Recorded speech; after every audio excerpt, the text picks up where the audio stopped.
Sveiki, bičiuliai. Labas rytas visiems. Su manim šiandien yra Edgaras, upėtakių žūklės specialistas, taip pat upėtakiams masalų, tai yra voblerių gamintojas. Ir šiandien be abejo gaudysim upėtakius. Nusprendėm išlįsti, tiesą sakant, išlipti iš valčių. Šiek tiek turėjom keletą dienų atostogų. Kaip žinot, per atostogas visą laiką padidėja truputėlį svoris, taigi yra pats laikas jį numesti ir pasivaikščioti po tikras lietuviškas džiunglės. Kažkoks tai upelis, į kurį mus atsivežė Edgaras Žemaitijoje, tikrai nesakysim, kur gaudom. Kažkas gal pažins iš tam tikrų specifinių vietų. Ne, tokia žinutės jau žino. Taip, bet faktas tas, kad šiandien tikrai eisim daug kilometrų ir pabandysim susidraugauti su viena iš gražiausių lietuviškų žuvų, tai yra marguoju upėtakiu. Bulka, matai, tenai buvo? Jo, buvo graži bulka ir šiaip vanduo palyginus yra gan žemas, po tiek lietaus, bet yra labai mūtinas gan, palei šitą upelį labai mūtinas, nes jisai būna kaip ašara, ganai skaidrų. Tai manau, kad šiandien neturėtų tai pamaišyti, nes upėtakiai gan aktyvus. Nes dabar ką tik vienas nubulkavo, tai reiškia jie maitinasi. Pabandysim jį pagauti, neužilgo. Einam. Nu ką, pirmyn. Žiauriai įdomu, bičiuliai. Žiauriai. Ant to posūkio šioks toks, aišku, pagilėjimas yra. Dar prieš nueidami iki jo patikrinsim, kas po šito akmeniu gyvena. Bet ten šiek tiek aukščiau. Brendam prieš srovę, be abejo. Mano galva vasarą ypatingai tai yra geriausias variantas upėtakių žvejybai. Tada nebaidai eidamas vandeniu jų. Ir vat ant to posūkio mačiau bulką. Jeigu upėtakis aktyvus, jis turėtų būti mūsų. Gerai, dabar mažiau kalbų, keliaujam aukštyn upe ir bandysim parodyti jums gyvą žuvį, kaip sako mano bičiulis Saulius. O!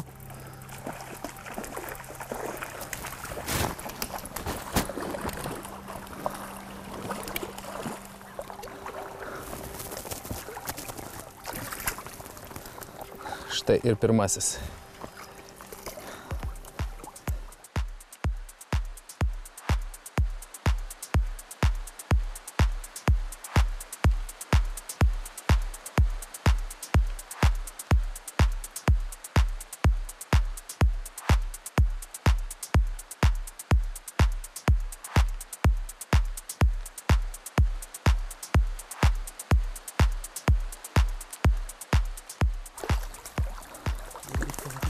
Iš akmeniuko šitoje vienoj pusėje nieko nebuvo.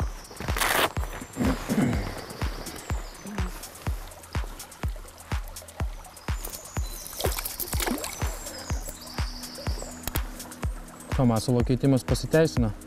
Paryškinau šiek tiek. Marija MJ Twitch 55-tukas. Masalai, kurių jau nebegamina, jeigu kur rasi dar parduotuvėj, bičiuliai, patariu įsigyti, nes iš tikrųjų upėtakius kelia nerealiai. Gaila, kad japonai nutraukė būtent freshwater vadinamųjų masalų gamybą. Didžiausia voblerių gamintoja pasaulyje, bet daugiau susikoncentravę būtent į sūrų vandenį. Turėjo seriją gelam vandeniui skirtų masalų. Tikrai aibė kibių masalų, bet jau baigė gamybą. Tačiau, kiek žinau, keliose parduotuvėse Lietuvoje dar yra nemažai būtent upėtakinių, lydekinių ir šapalinių voblerių. Ir tikiuosi, kad tai tik pradžia.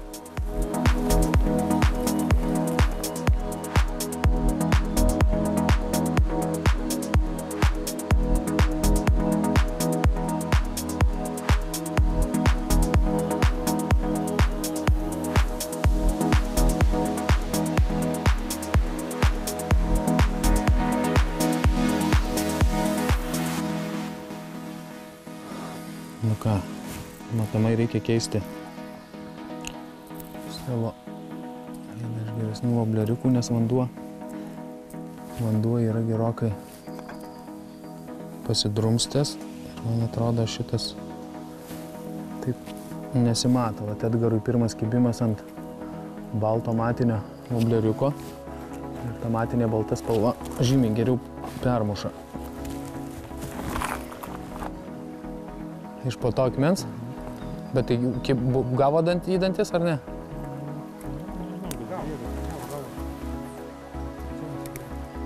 A, tai bus pasišventę.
Oik tu sau! Kalė ir geras. Turėjau smūgį tokį, kad bet nepasikirto, tuoj kažką dėsimės mes kito. Iš po tų žolyčių išėjo. Toks smūgis buvo. Nu, dėl tokio smūgio ir keliaujam tuos kilometrus čia šitom džiunglėm.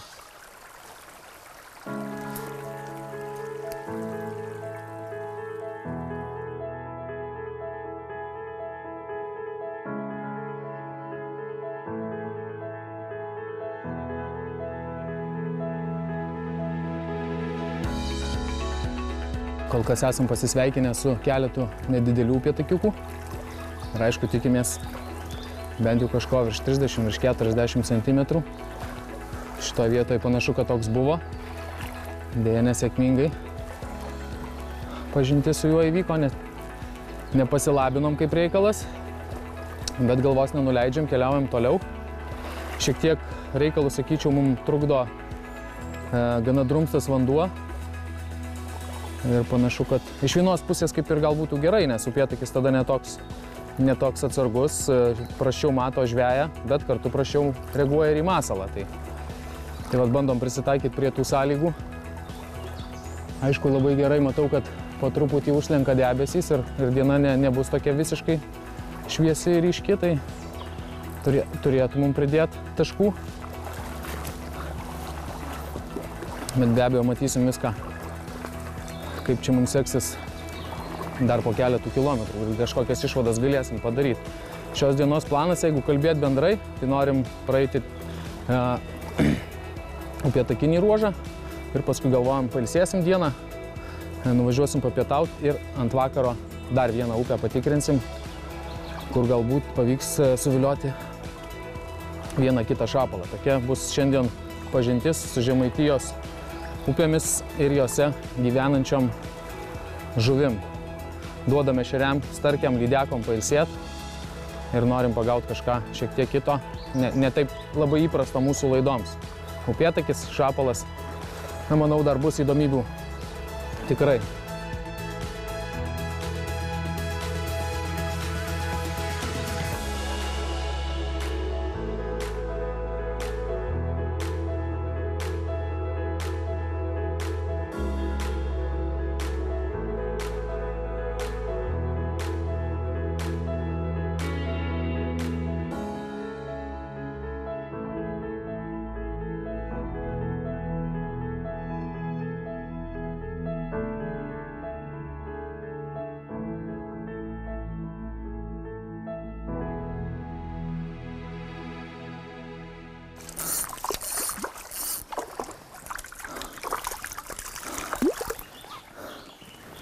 Pasiutėliai.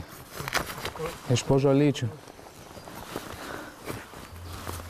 Dar vienas dėl skaičiaus tik tai. Trauksime net iš vandens. Opa.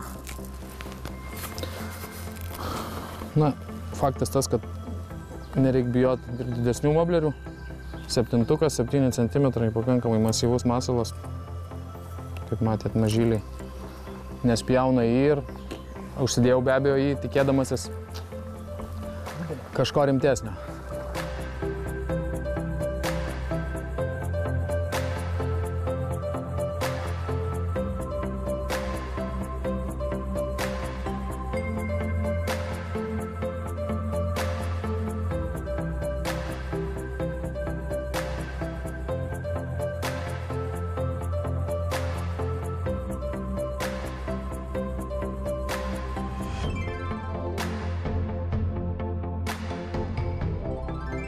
Oi, tu savo, koks milžinas.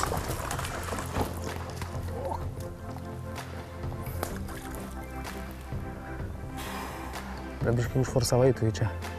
Neužforsavau. Ne. Nors aišku, stabdis veikia. Ne, vėl parūkyti.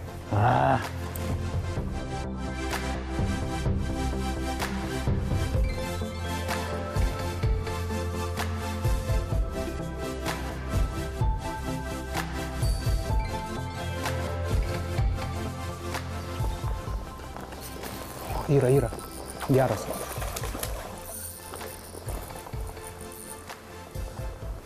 Eik tu savo, geras.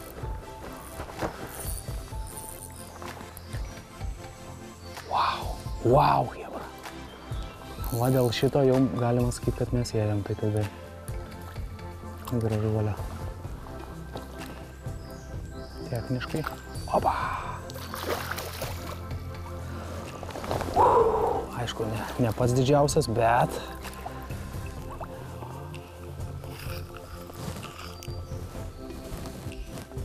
ką mes turim? 35. 35-ukas, ne? Jo. Sveikinu. Pagaliau, už pastangas buvo atlyginta gražia žuvim ir smagia kova. Bum!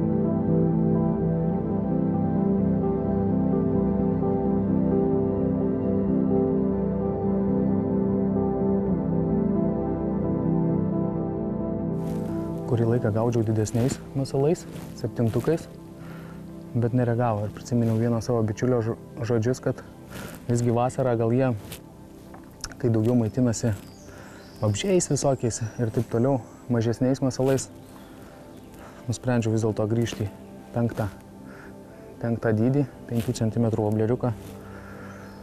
Ir pagaliau, prieš tai, prieš vieną posūkį, Edgarui nuėjo tikrai solidus laimikis. Nu, o šitas vis dėlto liko ant kablių. Smagu.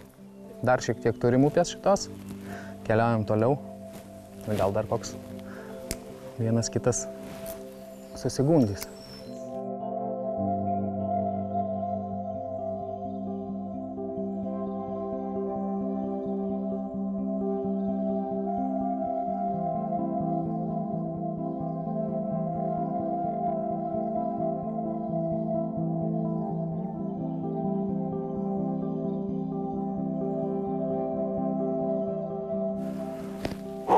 Oi, bičiuliai, nu ir tiesioja. Va, dar Edgaras vieną.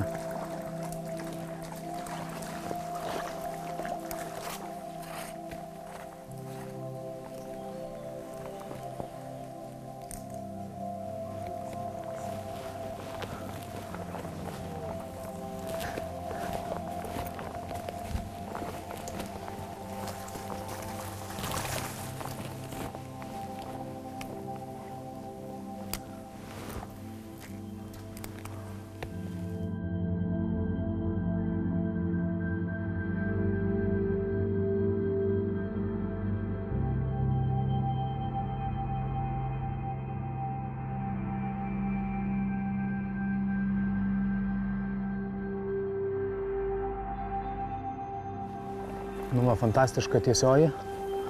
Ir aišku, viskas vyko pagal visus upėtakių gaudymo kanonus. Saulė zenite, praktiškai nėra debesėlio, tikėjomės, aišku, kad jų bus, bet nebuvo. Ir užėjom pavėsingą tokią tiesėje, pagilėjimas kitoj pusėje, keriukai, aišku, kelmai įvairiausi. Ir vat iš tų vietų pagavom porą upėtakių, dar vienas geras smūgis buvo. Kol kas, aišku, didieji tie mus šiandien turi, jeigu galima taip išsireikšti. Bet mes nepasiduodam. Dar keliavom aukštyn, keičiam masalus. Ir aišku, pagrindė tikriausiai šiandien yra vis dėlto esminis veiksnys yra vieta. Jeigu randam pavėsingą pagilėjimą, tenai tikrai kažkas sujuda. Kur saulė šviečia, nors ir auksinė vieta, bet jeigu plieskė saulė, nepakeliam tada žuvies. Judam aukštyn.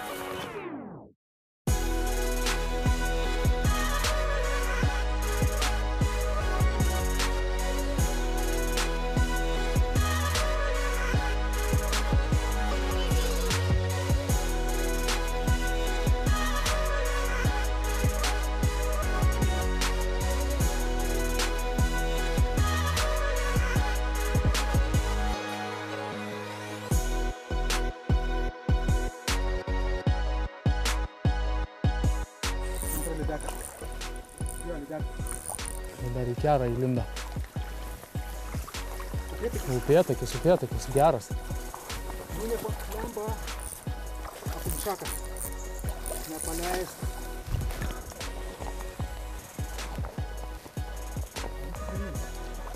Ne, čia.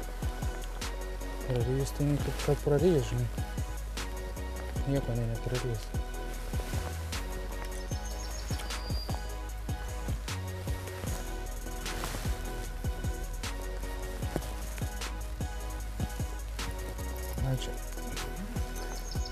Čia toks.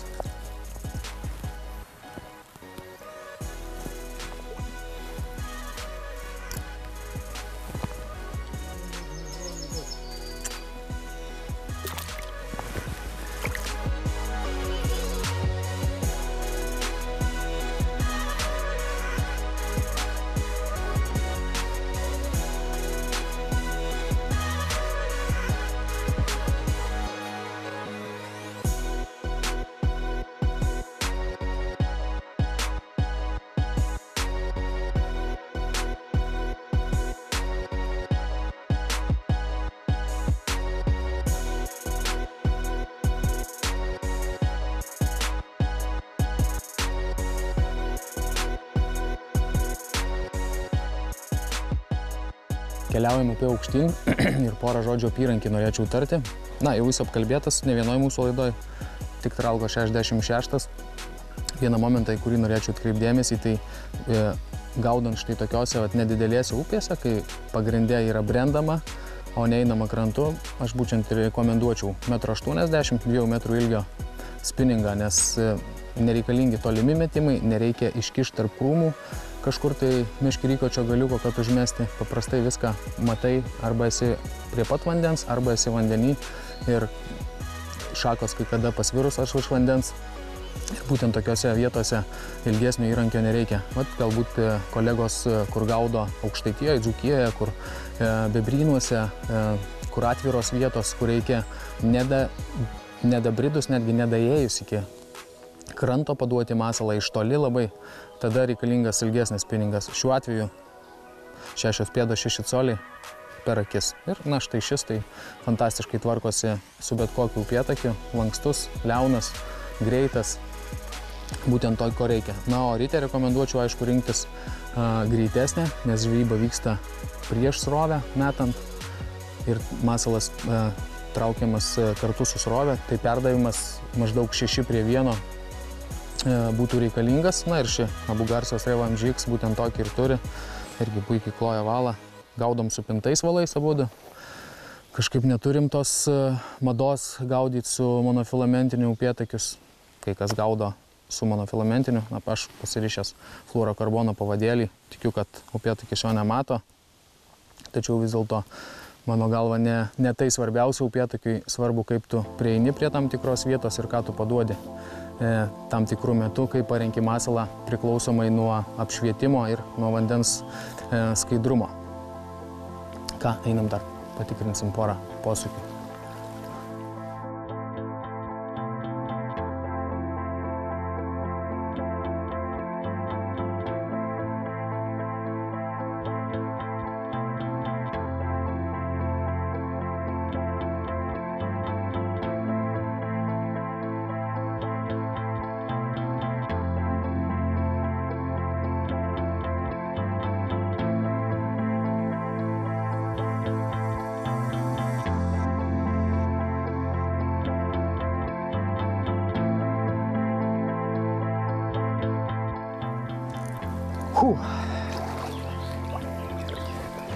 Baigiam šios laidos dalį apie upėtakius.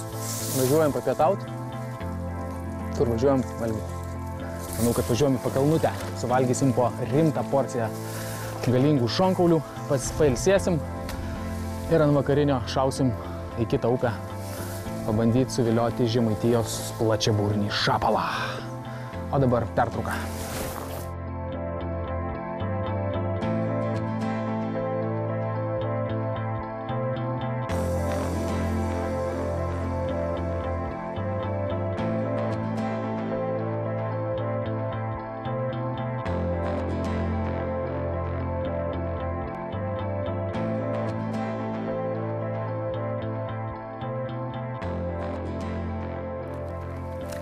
Papietavom, atsigavom, Pakalnutė pasitiko mūsų aukštumoj.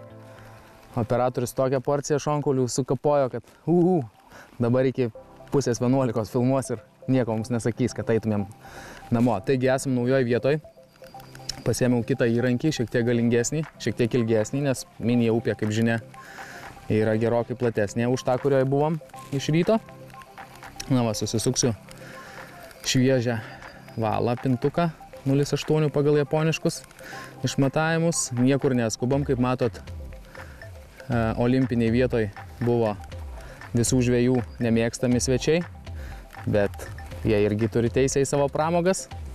Faktas, smagu yra pasileisti tokią upę kaip Minija su baidarėmis, tokią fantastišką dieną kaip ši.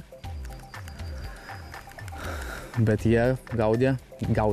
Jie buvo toje vietoje, kur mes turėsime leisti savo masalus, taigi niekur neskubam, susivyniausiu valiuką, dar šiek tiek ramiai pasėdėsim, viskas nusiramins, gal ir saulė šiek tiek užlys už medžių ir tikimės, kad mūsų planas antrąją laidos dalį pagauti vieną kitą plačiaburnį Minijos šapalą pavyks. Tai va, Gosen Hard Type 0,8. Šviežias, šaunus valas, tikėsimės atlaikys visus šapalo smūgius, jeigu tokių bus. Ką dar reikia padaryti, yra prasivert valą per židelius ir, aišku, užsirišti fluorokarbono pavadėlį.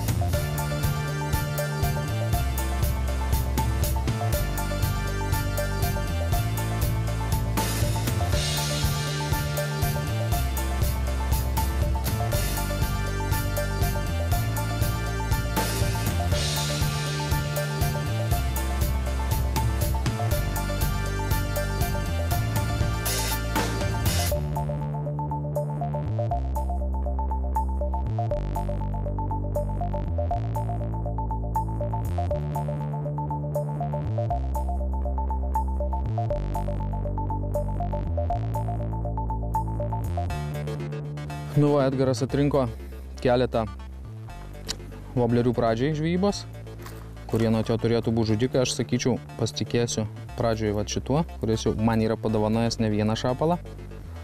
Ir dar daug kitų žuvų, ir ešerys mėgsta, ir lydeka nespjauna. Ir man atrodo, netgi salatis Minijoj. Užkibęs vienintelis būtent ant šito voblerio buvo. Na ir aišku, keletas ramesnių, jeigu jau reiks visiškai prašyti. Ir taigeris keliaus į vandenį. Ir aišku, kamanė čia daugiau tokios ramesnės natūralios spalvos. Ta pati samana, kur šiandien upėtakius dovanoja, tik šiek tiek, aišku, kitas modelis, krenkas. Toks burzgiantis jaučiasi per ranką. Tas jo darbas. Ir toks auksinukas. Atsidedu juos į atskirą skyrių. Kiti visi, kaip sakoma, mėsai palikti. Jeigu jau ant nieko nekibs, tada galbūt išleisime ir juos į trasą. Ką dar, luktelsim kokią 15 minučių. Praėjo baidarininkai per gerąją vietą. Ir bandysim. Turim geras, kiek, 3,5 valandos iki sutemų. Žiūrėsim. Kaip aš sakau, žiūrėsim, kaip čia mums gausis.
Yra.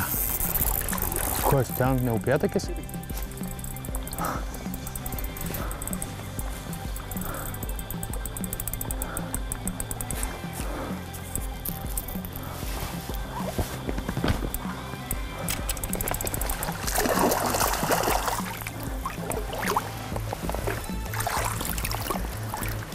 Va tai va, draugai.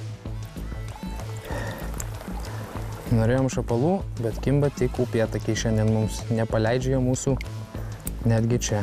Aišku, vieta labai graži. Ir upėtakiai čia stovėt vienas malonumas ant to įėjimo. Srovės.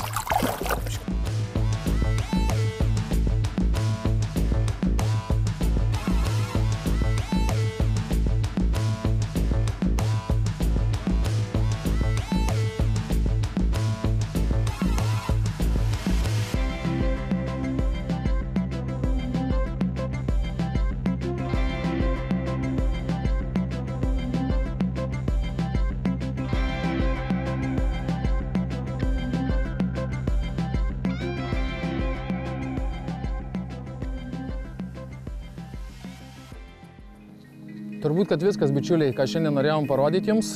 Ačiū Edgarui už kompaniją. Šapalai mus šiandien nusprendė ignoruoti.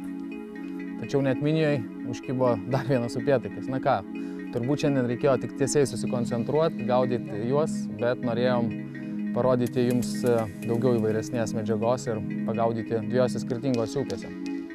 Na, šį kartą pasisekė šiek tiek mažiau. Bet su upėtakiais, sakyčiau, buvo viskas gerai. Jie kibo, jie buvo aktyvūs, gal didžiausi neužkibo, bet tikrai pagavom nemažai gražių žuvų. Kol kas tiek, bičiuliai, susitiksim su jumis lygiai po savaitės tuo pačiu metu. Iki.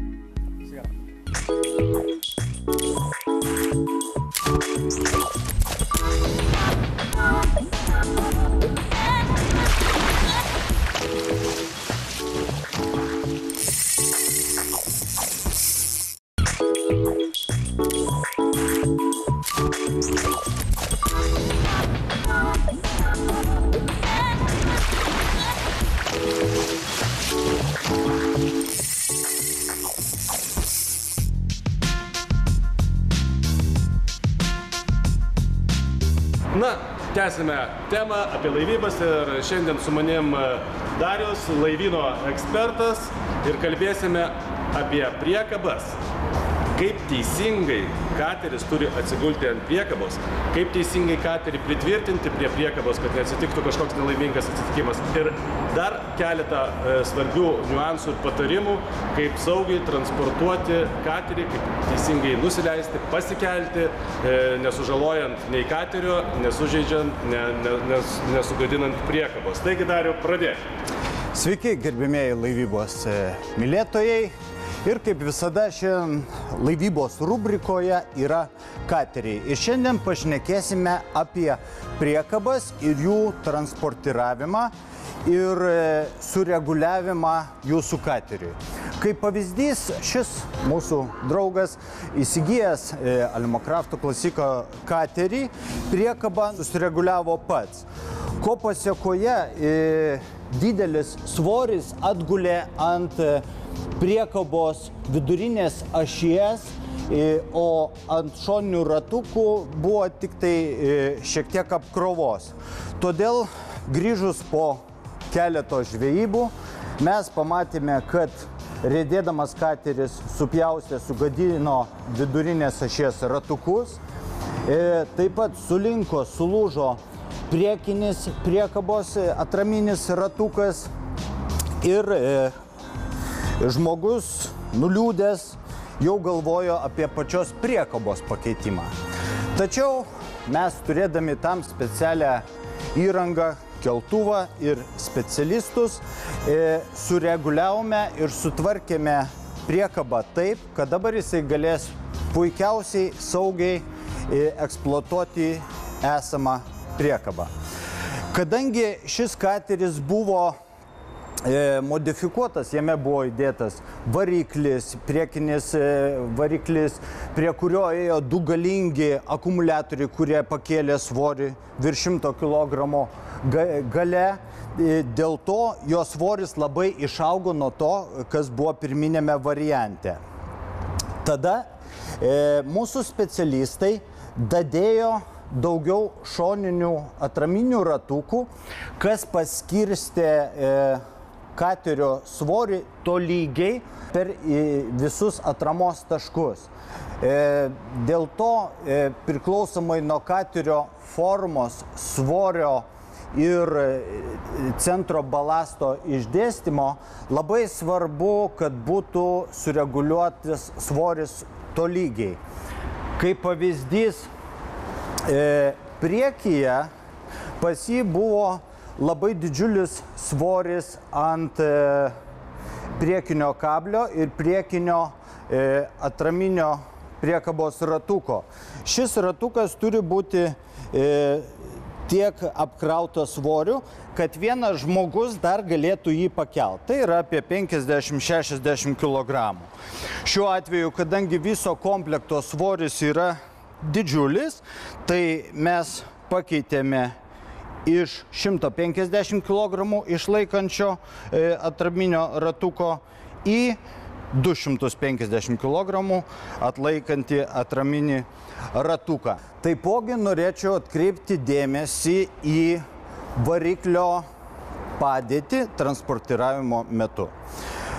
Dauguma iki šiol vežioja variklį arba padėję ant atraminės kojelės, ko gamintojas nerekomenduoja, nes taip gali ne tik sulaužyti šitą kojelę, bet gadinasi ir pati variklio kojos pakelimo hidraulika. Tam yra skirtas specialus atraminė koja tvirtinama prie variklio ir šitokioj padėty yra geriausiai tvirtinti variklį transportiravimo metu. Taigi, jeigu jūs pastebėjote, kad jūsų kateris su priekaba ne visiškai suderintas, ant posūkių labai stipriai apsikrauna šoniniai atraminiai ratukai, arba pastebėjote žymės ant centrinės ašies esančių ratukų, jūs galite atvažiuoti į specialią įrangą turinčią įmonę, kur specialistai galės jums padėti tą padaryti profesionaliai, saugiai sureguliuoti, kad jūsų tiek kelionė būtų saugi, tiek nesigadintų brangi ir gera jūsų įranga. Na, iš tikrųjų, Dariau, išsamei papasakojai, o dabar, aišku, norėtumėm atkreipti dėmesį, kad šitas būtent jau variantas yra sureguliuota priekaba, pritaikyta prie katerio, taip turi teisingai pasiskirstyti svoris bendras, o mes pabandysime vieną katerį uždėti tiesiog ant naujos priekabos ir pasižiūrėti, kokiegi yra trūkumai vizualiai, kaip neturėtų būti, kad visgi reikalinga priekabos sureguliacija prie būtent jūsų numatyto katerio ar laivo ar motorinės jachtos. Tai šitą traukiam ir keltuvo pagalba mes bandysime viską čia patys padaryti, kaip kokie super dideli meistrai. Aš nebejoju, kad mums pavyks.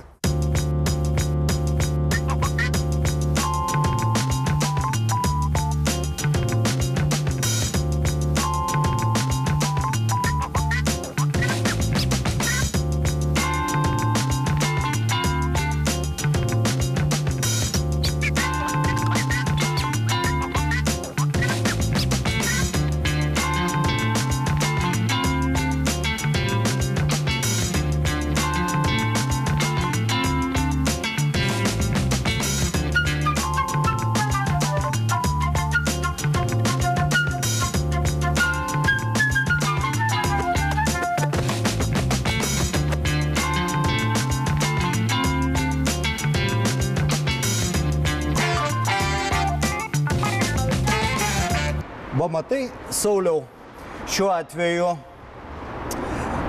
katerio dugnas kylis neguli ant vidurinės ašies, ant ratukų, tik ant priekinio. Ant priekinio ir ant šoninių. Ir visas svoris ant šoninių. Dėl to dabar pakeliam, nuleidžiam šoninius, paguldom ant vidurinės ašies ir švelniai priglaudžiam šoninius ratukus, kad svoris pasiskirstytų šiuo atveju maždaug 60% ant vidurinės ašies ir 40% ant šoninių ratukų. Arba yra kitas variantas prikelti du vidurinius ratukus, nes kaip ir ant priekinio, matai, gerai gulasi, arba reikia tada, nes supranti, jeigu mes dabar nuleisim šitą, tai per daug apkrovos bus pirmam ratui. Taip. Aš gal galvoju, kad jeigu jau teisingai reguliuojant priekabą, reiktų sukelt per vieną padėtį tuos vidurinius ratus ir gal šitas tada ratas bus kaip tik. Gerai, nekankinam katerio, pakeliam aukščiau, sureguliuojam vidurinius ratukus, šitos nuleidžiam ir priglaudžiam.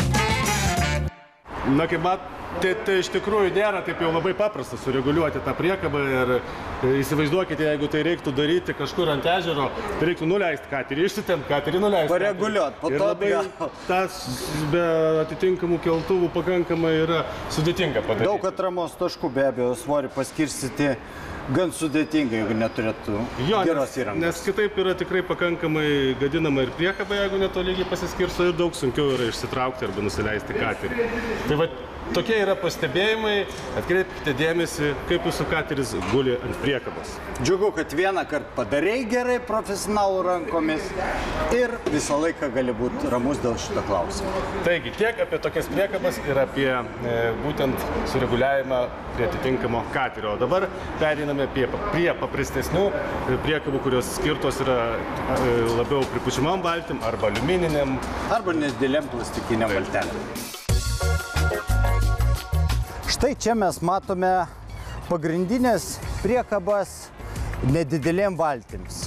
Jos yra skirtos maždaug 4 iki 4,5 metro ilgio, bendrosios masės 450 kg valtis vežti. Jeigu valtis jūsų yra nesunki, 70 kg bendras svoris, tai jūs galite ją rinktis torsioninę, kur pakabos tipas yra torsionas. Tai reiškia, kad jinai bus pigesnė kokių 100 eurų ir jums pilnai pakaks jos vežioti savo nelabai sunkią valtelę. Tuo tarpu, jeigu jūsų valtis yra sunkesnė, jūs galite rinktis, kur pakabos tipas yra linginis, tai yra mes matom lingės ir amortizatorius, tai yra skirta vežti sunkesniam svoriui. Taipogi labai svarbu, kaip ir rodėme pirmoje rubrikos dalyje, tinkamai nusireguliuoti šitų atraminių slidžių plotį ir aukštį pagal valties dugno konfigūraciją. Taigi, bendraudami ir bendradarbiaudami su specialistais, jūs išsirinksite ir išsireguliuosite savo tokią priekabą, kuri bus jums tinkamiausia ir jums nebereikės vargti prie ežero ir gaišti to labai brangaus rytmetinio laiko pripučiant ir vakare surenkat jūsų valtį, o jūs galėsite tik ateiti, nuleisti savo valtį ir katerį į vandenį ir mėgautis žvejyba. Tai tiek šiandien laivybos rubrikoje, o aš kaip visada linkiu jums smagaus plaukiojimo. Iki!